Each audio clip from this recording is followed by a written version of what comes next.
जिल्हा परिषदा आणि पंचायत समितीच्या निवडणुकीची जी रणधुमाळी चालू आहे त्या अनुषंगाने आज आपण पोहोचलो आहोत पाटण तालुक्यातील कोरीव या गावी आणि गावचे काही ग्रामस्थ आपल्या बरोबर आहेत. आपण पाहूयात नेमकी प्रचाराची सध्या कशा पद्धतीने प्रचार चालू आहे आणि काय वातावरण आहे ते. सध्या आपण कोरीव गावात आहोत, आपण ग्रामस्थ आहात. कशा पद्धतीनं प्रचार चालू आहे किंवा काय पद्धतीनं वातावरण इथलं चालू आहे?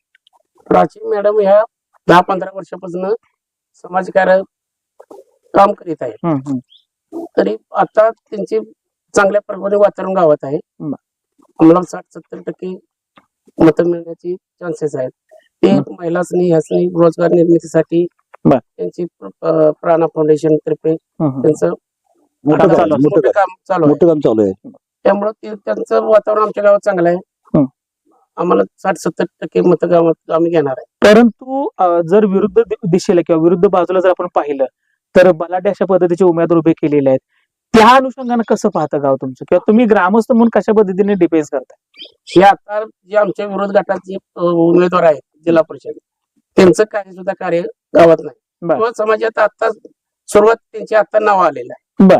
त्यांचं काय म्हणजे कार्य किंवा कर्तृत्व काही सुद्धा नाही.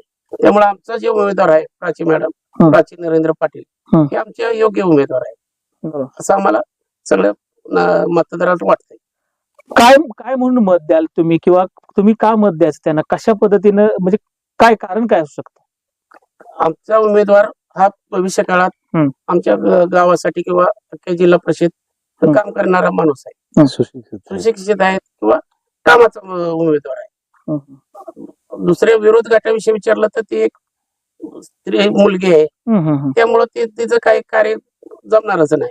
कारण ते जो उमेदवार उभा राहतो ते स्वतः करायला लागते पुढचं. बरोबर, म्हणजे त्या तळागाळापर्यंत पोहोचलेलं असं म्हणायचं तुम्हाला? प्राची मॅडम पहिल्यापासूनच आमच्या ह्याच्यात आहे, संपर्कात आहे किंवा महिला विषयी काम चालू आहे.